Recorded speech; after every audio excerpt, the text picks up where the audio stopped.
नमस्कार। आज के वीडियो का विषय है सूरदास के पद भ्रमर गीत, जो आरबीएससी में सृजन का दूसरा पाठ है। तो वीडियो देखने से पहले आप इसे सब्सक्राइब अवश्य कीजिए। भ्रमर गीत।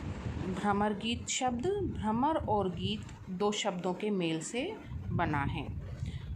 भ्रमर वैसे 6 पैर वाला एक कीट है जिसका रंग काला होता है। इसे भंवरा भी कहते हैं और गीत का अर्थ है यहाँ पर गाना। तो इसलिए भ्रमर गीत का शाब्दिक अर्थ है भंवरे का गान या भ्रमर संबंधी गान या भ्रमर को लक्ष्य करके किया गया गान। तो यहाँ पर हम भ्रमर गीत समझ गए हैं कि भ्रमर और गीत।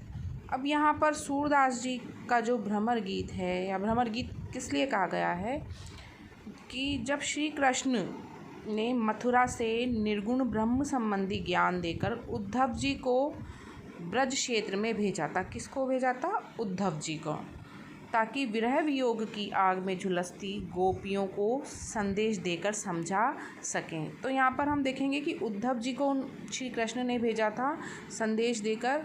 किसको भेजा था अपना संदेश? गोपियों को, कि वे श्री कृष्ण के प्रति अपने प्रेम भाव को भुलाकर योग साधना में लीन हो जाएं। तो गोपियों को जब उद्धव जी ने योग का संदेश दिया तो उन्हें उनकी बातें कड़वी लगी थी। वे उद्धव को बुरा भला कहना चाहती थी, पर श्री कृष्ण के द्वारा भेजे गए दूत थे उद्धव जी, तो वो मर्यादावश ऐसा नहीं कर पा रही थी। संयोग से एक भंवरा उड़ता हुआ वहाँ से गुजरा। गोपियों ने झट से भंवरे को संकेत कर अपने हृदय में व्याप्त सारे गुस्से को उद्धव को सुनाना आरंभ किया। उद्धव का रंग भी भंवरे के समान काला था। इस प्रकार भ्रमर गीत का अर्थ है उद्धव को लक्ष्य करके लिखा गया गान। कहीं कहीं गोपियों ने श्री कृष्ण को भी यहाँ पर भ्रमर कह दिया है। तो भ्रमर को लक्ष्य करके उन्होंने उल्हाने दिए हैं उद्धव जी को उन्होंने हर बात का उन्होंने अकाट्य वर्णन प्रस्तुत किया है। तो यहाँ पर भ्रमर गीत का यही प्रसंग है। हमारे हरि हारिल की लकड़ी, मन वच क्रम नंद नंदन सो उर यह दृढ़ करी पकड़ी। जागत सोबत सपने सौतुक कान कान जकरी। सुनत ही जोग लगत ऐसो अली जो करुई ककरी। सोई व्याधि हमें ले आए देखी सुनी न करी। यह तो सूर तिन्हें ले दीजिए जिनके मन में चकरी। तो यहाँ पर जब श्री कृष्ण उद्धव जी को गोपियों को समझाने के लिए भेजते हैं और उन्हें योग की शिक्षा देते हैं, तो गोपियाँ उद्धव जी से योग की शिक्षा प्राप्त करने में असमर्थता जताती हैं और वह कहती हैं कि हमारे हरि हारिल की लकड़ी। यहाँ पर हारिल एक पक्षी है जो पेड़ की लकड़ी को पकड़ लेता है तो उसे नहीं छोड़ते हैं। तो गोपियाँ भी कहती हैं कि हमारे हरि हमारे कृष्ण तो हारिल पक्षी की लकड़ी के समान हैं, जिसे हमने एक बार पकड़ लिया है हम उन्हें अब नहीं छोड़ सकते हैं। मन वच क्रम नंद नंदन सोर। गोपियाँ कहती हैं उन्होंने मन से वचन से क्रम से नंद के नंदन अर्थात श्री कृष्ण को अपने मन में यह दृढ़ता से पकड़ लिया है। अर्थात उनके मन में श्री कृष्ण की स्मृतियाँ और श्री कृष्ण का जो मोहक रूप है उन्होंने मन वचन और क्रम से दृढ़ता से पकड़ लिया है। जागत सोबत सपने सौतुक। गोपियाँ कहती हैं कि जागते हुए सोते हुए सपने में और प्रत्यक्ष रूप से वह सिर्फ कृष्ण कृष्ण को पुकारती हैं।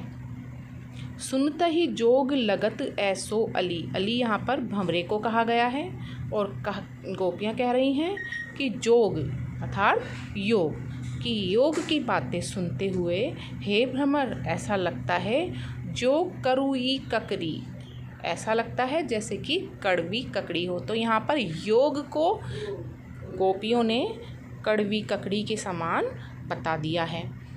सोई व्याधि हमें ले आए, देखी सुनी न करी। व्याधि अर्थात बीमारी।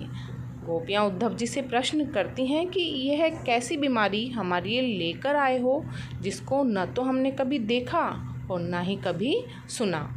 यह तो सूर तिन्हें ले दीजिए जिनके मन में चक्री। गोपियाँ उद्धव जी से प्रार्थना करती हैं कि ये योग की शिक्षा उन्हीं को दीजिए जिनके मन में चक्री अर्थात जिनके मन भ्रमित हैं, जिनके मन में श्री कृष्ण के रूप का वास नहीं है। तो यहाँ पर सोथुक प्रत्यक्ष रूप से हारिल पक्षी है। यहाँ पर हारिल पक्षी किसी भी पेड़ की टहनी को जब पकड़ लेता है तो उसे नहीं छोड़ता है। और यहाँ पर योग को कड़वी ककड़ी के समान बताया गया है। पद भ्रमर गीत से सूरदास द्वारा लिखित है। तो यहाँ पर गोपियाँ उद्धव जी से शिकायत करती हैं, हम तो दूहु भांति फल पायो, कि हमें तो दोनों ही प्रकार से फल प्राप्त होगा। जो ब्रजनाथ मिले तो नीको, नातरु जग जस गायो। ब्रजनाथ यहाँ पर श्री कृष्ण को कहा गया है। गोपियाँ कहती हैं कि श्री कृष्ण उन्हें मिलते हैं तो बहुत अच्छा है, नहीं तो नातृ यहाँ पर नहीं तो कहा गया है। जग जस गायो, जग संसार और जस यहाँ पर यश, यह संसार उनके यश के गीत गाएगा कि कभी उन्होंने श्री कृष्ण की भक्ति की थी और श्री कृष्ण ने भी उन्हें प्रेम किया था। कहवे गोकुल की गोपी सब बरनहीन लघु जाति। कहाँ हम गोकुल की गोपियाँ जो लघु वर्ण की और लघु जाति की थीं। कहवे कमला के स्वामी संग, और कहाँ वे कमला के स्वामी अर्थात लक्ष्मी के स्वामी लक्ष्मी नारायण मिली बैठी एक पाती, जिनके साथ वह एक पंक्ति में बैठी थी। पाती यहाँ पर पंक्ति को कहा गया है। निगम ध्यान मुनि ज्ञान अगोचर, ते भय घोष निवासी। बड़े बड़े वेदों के अध्ययन करने वाले मुनि और ज्ञानी लोग उनको प्राप्त करना चाहते हैं, लेकिन वे उन सबको प्राप्त नहीं हुए। और घोष निवासी यहाँ पर अहिरों की बस्ती को कहा गया है। वहाँ पर उन्होंने भगवान श्री कृष्ण ने निवास किया था। यहाँ पर यह भी कहा गया है कि निर्गुण निराकार ब्रह्म ने सगुण रूप का धारण किया और श्री कृष्ण के रूप में जन्म लिया। ताऊ पर अब साँच कहो दो, मुक्ति कौन की दासी। गोपियाँ कहती हैं, हे उद्धव जी, अब हमें सच सच बताओ कि मुक्ति किसकी दासी है। अर्थात ज्ञानी लोग मुक्ति प्राप्त करना चाहते हैं, लेकिन गोपियाँ मुक्ति प्राप्त नहीं करना चाहती हैं। गोपियाँ तो केवल कृष्ण की प्रेम और भक्ति को प्राप्त करना चाहती हैं। जोग कथा पा लागो ऊधो ना कहू बारंबार। हे उद्धव जी, हमें ये योग की कथा बार बार मत सुनाइए, हम आपके पैर पड़ते हैं। सूर श्याम तजी और भजे, जो ताकी जननी छार। सूरदास जी कहते हैं कि श्री कृष्ण की भक्ति को छोड़कर जो अन्य की भक्ति करता है वह जननी छार, वह अपनी माता को ही लजाता है। प्रस्तुत पद सूरदास जी द्वारा रचित है, जो भ्रमर गीत से लिया गया है। यहाँ पर भ्रमर गीत है जिसमें श्री कृष्ण उद्धव जी को गोपियों को समझाने हेतु भेजते हैं, लेकिन गोपियाँ उनकी शिक्षा को ग्रहण नहीं करती है, उल्टा उन्हीं को भली बुरी सुनाती हैं और उन पर कटाक्ष करती हैं। तो इस पद में भी हम देखते हैं कि गोपियाँ उद्धव जी से क्या शिकायत कर रही हैं। विलग जनी मानहु उधो प्यारे। गोपियाँ कहती हैं कि हे उधो यहाँ पर उद्धव जी को कहा गया है कि हे प्रिय उद्धव जी, विलग जनी मानहु, आप हमारी बातों का विलग अर्थात बुरा मत मानना। विलग जनी मानो, बुरा मत मानना। उधो प्यारे, हे प्रिय उद्धव, आप हमारी बातों का बुरा मत मानना। वह मथुरा का गज की कोठरी, जे आवई ते कारे, कि वह मथुरा नगरी काजल की कोठरी है। वहाँ से जे आवई ते कारे, जो भी आता है वे सब क्या हो जाते हैं, काले ही होते हैं। तुम कारे, वहाँ से आने वाले तुम स्वयं काले हो, अर्थात उद्धव जी को गोपियाँ काला रंग का बता रही हैं। सुफलक सुत कारे, यहाँ पर सुफलक सुत अक्रूर जी को कहा गया है, जो श्री कृष्ण और बलराम को लेने आए थे और मथुरा लेकर उन्हें चले गए थे। तो सुफलक सुत यहाँ पर अक्रूर जी को कहा गया है। कारे मधुप समारे, और ये भ्रमर इस समय जो यहाँ पर मंडरा रहा है वो भी काला ही है, तो ये भंवरे को मधुप बोला गया है। तिनके संग अधिक छवि उपजत, कमल नैन मनियारे, और रत्न के समान, मनियारे अर्थात रत्न के समान आभा वाले, और कमल नैन, जिनके नेत्र कमल के समान हैं, वो श्री कृष्ण मथुरा वासियों के साथ ही उनकी छवि अच्छी लगती है।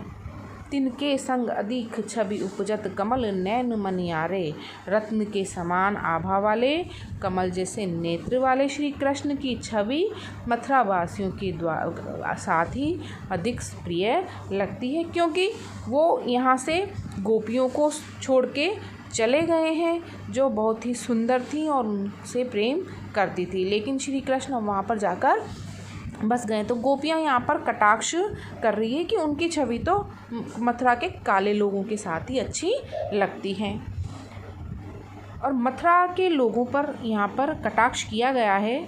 मानहु नील माट ते काढ़े, मथुरावासी इतने काले हैं कि जैसे कि नील माट, नील से भरे हुए बर्तन से उनको ते काढ़े, उनको निकाला गया हो। नील एक रंग होता है, तो नील माट, और माट यहाँ पर बर्तन को कहा गया है कि मथुरा के वासी इतने काले हैं जैसे कि उनको नील से भरे हुए बर्तन में से निकाला गया है।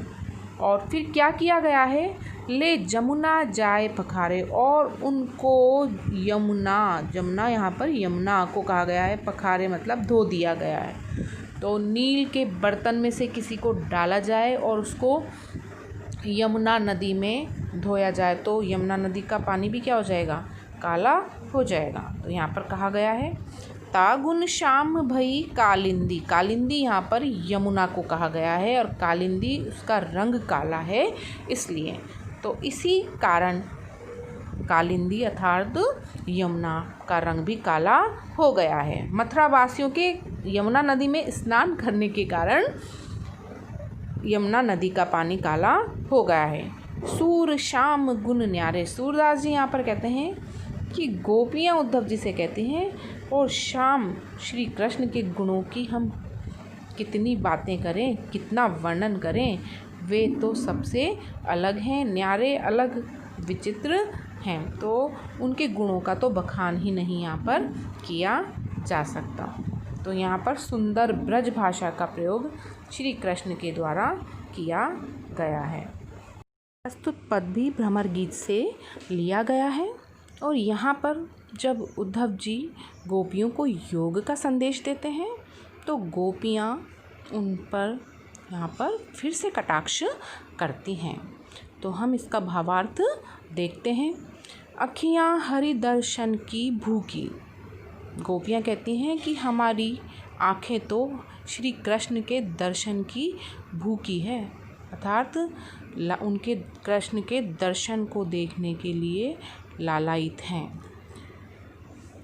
कैसे रहे रूप रस राची, ये बतियाँ सुनी रूखी, वो कहते हैं, गोपियाँ कहती हैं कि उनकी जो आँखें हैं वो श्री कृष्ण के रूप रस राची, रूप के रस में रची हुई हैं, और ये बतियाँ सूनी रूखी, बतियाँ अर्थात बातें, और आपकी ये योग की सूनी और रूखी बातों को सुनकर कैसे रहें, ये संतुष्ट कैसे रह सकती है। तो हम यहाँ पर इस लाइन का एक बार दोबारा देख लेते हैं।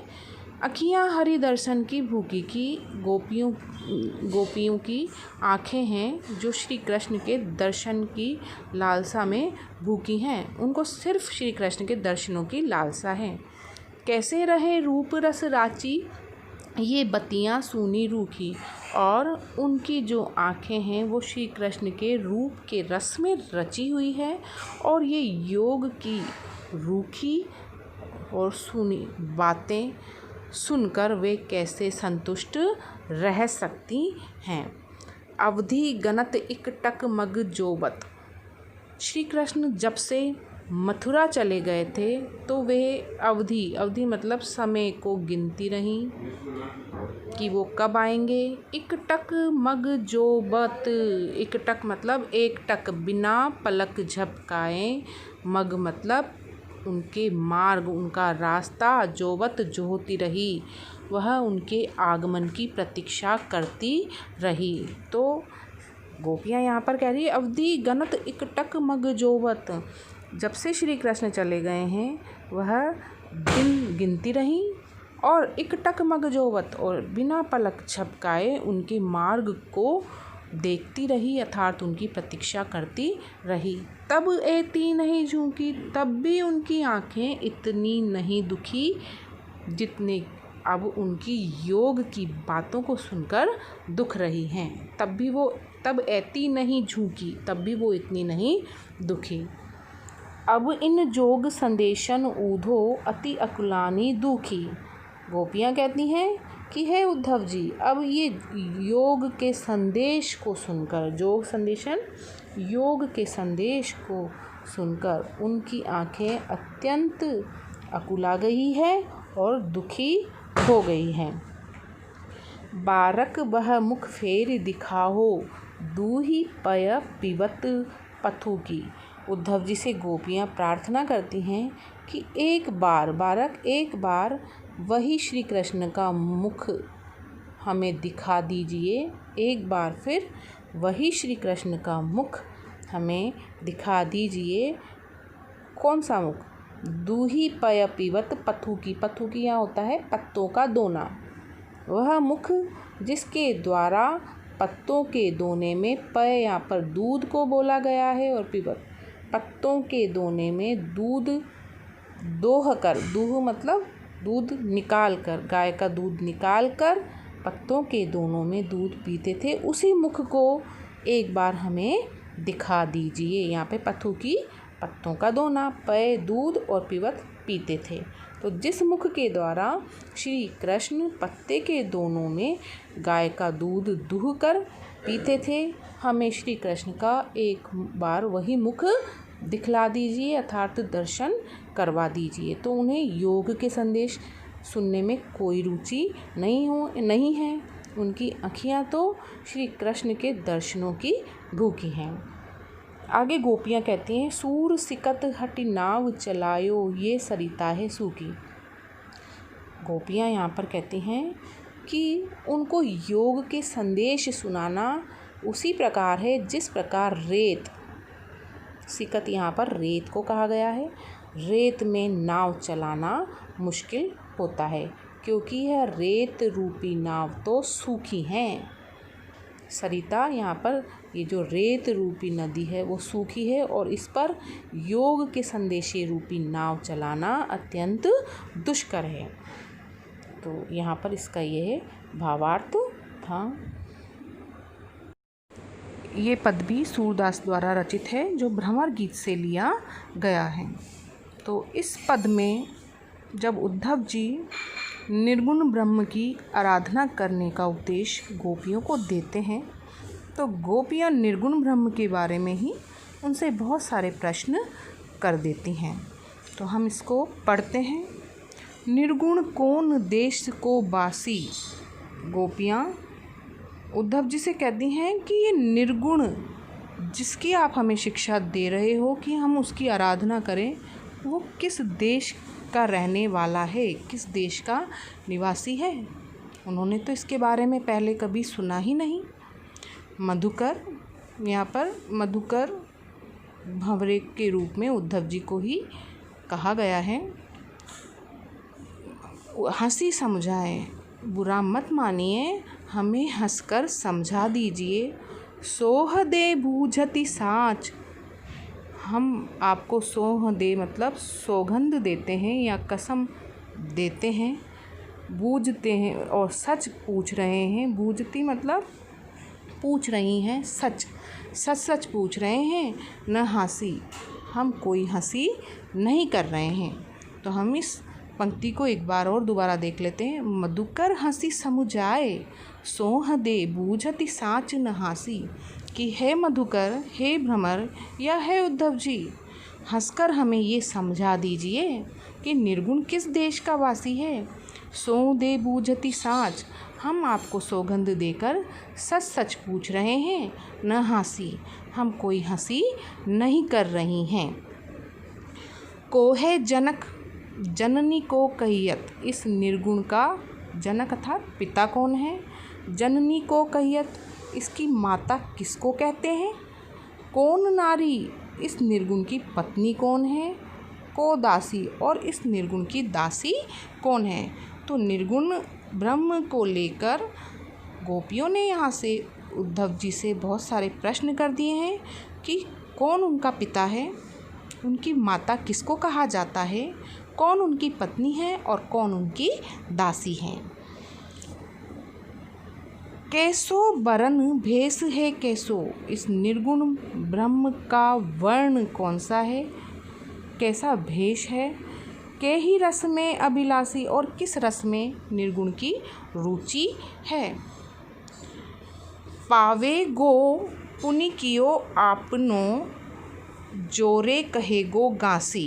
कहेगो गासी, गासी अर्थात झूठ। यदि हमको तुम झूठ कहोगे तो तुम पावेगो पुनि कियो, अपने किए हुए का फल प्राप्त करोगे। यदि तुमने हमसे, गासी यहाँ पर झूठ, यदि तुमने हमें सच सच नहीं बताया, हमें झूठ कहा, तो तुम अपने किए का फल प्राप्त करोगे। सुनत मोन है रयो ठग्यो, सूर सबे मति नासी। तो सूरदास जी कहते हैं कि गोपियों के इन प्रश्नों को सुनकर उद्धव जी मौन हो गए और ठगे से उन्हें देखते ही रह गए। सूर सबे मति नासी, सूरदास जी कहते हैं कि उद्धव जी की सारी बुद्धि, मति अर्थात बुद्धि का नाश हो गया। उन्हें समझ में नहीं आया कि वे गोपियों के इन प्रश्नों का उत्तर कैसे दें। तो यहाँ पर गोपियों ने निर्गुण के बारे में उनसे परिचय प्राप्त करना चाहा है, क्योंकि निर्गुण का तो कोई रूप ही नहीं होता, वो तो निराकार ब्रह्म है, न उनका कोई आकार है, न वो किसी को दिखाई देते हैं, न वो किसी को सुनाई देते हैं। और लेकिन गोपियाँ तो उनका परिचय प्राप्त करना चाहती हैं। तो यह प्रश्न सुनकर उद्धव जी मौन रह जाते हैं और उनके प्रश्नों का जवाब नहीं दे पाते हैं। प्रस्तुत पद भी सूरदास द्वारा रचित है और भ्रमर गीत से लिया गया है। इस पद में गोपियाँ उद्धव जी से अपनी पीड़ा को व्यक्त कर रही हैं। हम इसका भावार्थ देख लेते हैं। बिन गोपाल बैरिन भई कुंजे, गोपियाँ उद्धव जी से कहती हैं कि जिन कुंज में, जिन बगीचों में वह श्री कृष्ण के साथ विहार किया करती थीं, अब वह बिना कृष्ण के उनको शत्रु के समान लग रही हैं। बैरिन मतलब शत्रु। बिन गोपाल बैरिन भई कुंजे, कि जिन कुंजों में वो श्री कृष्ण के साथ विहार किया करती थी, अब कृष्ण के बिना वही कुंज उनको शत्रु के समान लग रहे हैं। तब ये लता लगती अति शीतल, ये लताएं, कुंज में जो लताएं हैं, बेलें हैं, वो उनको जब कृष्ण के साथ थी तो बहुत ही शीतल लगा करती थी। अब भाई विषम ज्वाल की पुंजें, और अब यही लता श्री कृष्ण के बिना भयंकर ज्वाल, आग की लपटों के समान लग रही हैं। ज्वाल की पुंजें लपटों के समान लग रही हैं। तो वो जो लता श्री कृष्ण के साथ रहने पर उन्हें शीतल लगा करती थी, वही लताएं अब उन्हें क्या लग रही हैं, विषम ज्वाल की पुंजें, भयंकर आग की लपटों के समान लग रही है। अर्थात उनके तन को शीतलता प्रदान नहीं कर रही है, उनके तन को वो जला रही हैं। व्रता बहती जमुना खग बोलत, व्रथा कमल फूले अली गुंजे। और श्री कृष्ण के बिना यहाँ पर यमुना व्यर्थ ही बह रही है, खग बोलत, पक्षी भी व्यर्थ ही बोल रहे हैं। वृथा कमल फूले, कमल के पुष्प भी व्यर्थ ही खिल रहे हैं। और अली गुंजे, और व्यर्थ ही भ्रमर गुंजन कर रहे हैं।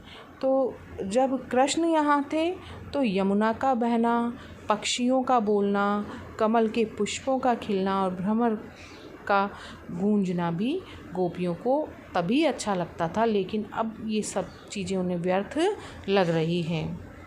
पवन पानी घनसार संजीवनी, दधि सुत किरण भानु भई बुंजे। इस पंक्ति को हम विशेष ध्यान देंगे। कहते हैं कि पवन, पानी, घनसार यहाँ पर कपूर को कहा गया है। संजीवनी बादलों को कहा गया है, क्योंकि बादल वर्षा करते हैं और संजीवनी की तरह कार्य करते हैं। दधिसुत, दधिसुत यहाँ पर चंद्रमा को कहा गया है। तो दधिसुत किरण, चंद्रमा की किरणें। तो हम यहाँ पर देखेंगे कि पवन, पानी, कपूर, बादल और चंद्रमा की किरणें, ये सभी शीतलता प्रदान करने वाले होते हैं। लेकिन अब वो क्या हो गए हैं? भानु भई भुंजे। भानु यहाँ पर सूर्य को कहा गया है कि सूर्य के समान भूंजे, हमको जला रहे हैं। जो शीतलता प्रदान करने वाली चीज़ें थी, पवन, पानी, कपूर, बादल, चंद्रमा की किरणें, अब वह उनको सूर्य के समान जला रही है। तो यहाँ पर हम देखेंगे कि दधिसुत चंद्रमा की किरणों को कहा गया है। संजीवनी बादल, घनसार कपूर को कहा गया है, जो सब शीतलता प्रदान करने वाली थी। और अब वह किसके समान हमको भूंज रही है, किसके समान जला रही है? गोपियों को भानु, सूर्य के समान जला रही हैं। ए उधो कइयो माधव सो, विरह कदन करी मारत लूजो। गोपियाँ कहती हैं, हे उद्धव जी, आप माधव, माधव यहाँ पर श्री कृष्ण को कहा है, श्री कृष्ण से जाकर कहिए कि अपने विरह वियोग में हमको क्यों मार रहे हो और हमको लुंजे, लुंजे मतलब अशक्त बना रहे हैं, क्यों लुंज पुंज बना रहे हैं। तो इस पंक्ति को एक बार हम फिर देख लेती हैं। हे उधो कइयो माधव सो, विरह कदन करी मारत लूंजो। कि हे उद्धव जी, कृष्ण से जाकर कहिएगा कि हमें विरह वियोग में मारकर क्यों लुंज बना रहे हो, क्यों अशक्त बना रहे हो। सूरदास प्रभु को मग जोबत, मग अर्थात मार्ग, जोबत मतलब देखना, रास्ता देखना, प्रतीक्षा करना। वो कहती हैं कि श्री कृष्ण के मार्ग मतलब उनकी प्रतीक्षा देखते हुए अखियाँ भई बरन ज्यों गुंजे, उनकी आँखें गुंजा के समान लाल हो गई हैं।